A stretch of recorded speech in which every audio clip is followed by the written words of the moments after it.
નમસ્કાર મિત્રો, હેલો ગુજરાતી ન્યૂઝમાં ફરીવાર તમારું સ્વાગત છે મિત્રો। હાલ આવી ખૂબ જ મોટી ખબર, જ્યાં મિત્રો સુરતમાંથી ઝડપાઈ 2.5 કરોડથી વધુ નકલી ચલણી નોટો, 3 આરોપી ડિંડોલી પોલીસના સંકજામાં આવી ગયા છે।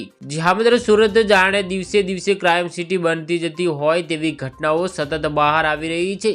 મિત્રો સુરતમાંથી બોગસ ડોક્ટરો બાદ હવે 2.5 કરોડથી વધુ નકલી ચલણી નોટો ઝડપાઈ છે।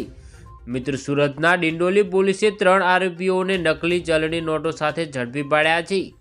મુંબઈથી બનાવટી નોટોનું સુરતમાં ઘૂસાડવાનું કાવતરું કરાયાનો આરોપ લગાવવામાં આવી રહ્યો છે। તો નકલી નોટને બેંક સહિત અન્ય જગ્યા પર આપી છેતરપિંડી આચરવાનું કાસ્તાન ઘડાયું હોવાનું સામે આવી રહ્યું છે। મિત્રો ગેંગ નોટના બંડલમાં પહેલા અને છેલ્લી નોટ અસલી રાખતા હતા, જ્યારે બંડલની વચ્ચે બનાવટી નોટો રાખી છેતરપિંડી આચરતા હતા।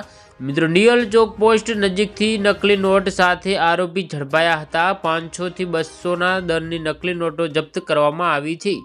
જો મિત્રો તમે અમારી ચેનલ પર નવા હોય તો વિડીયો લાઈક કરી શેર કરીને ચેનલને સબસ્ક્રાઇબ કરી દેજો। ધન્યવાદ।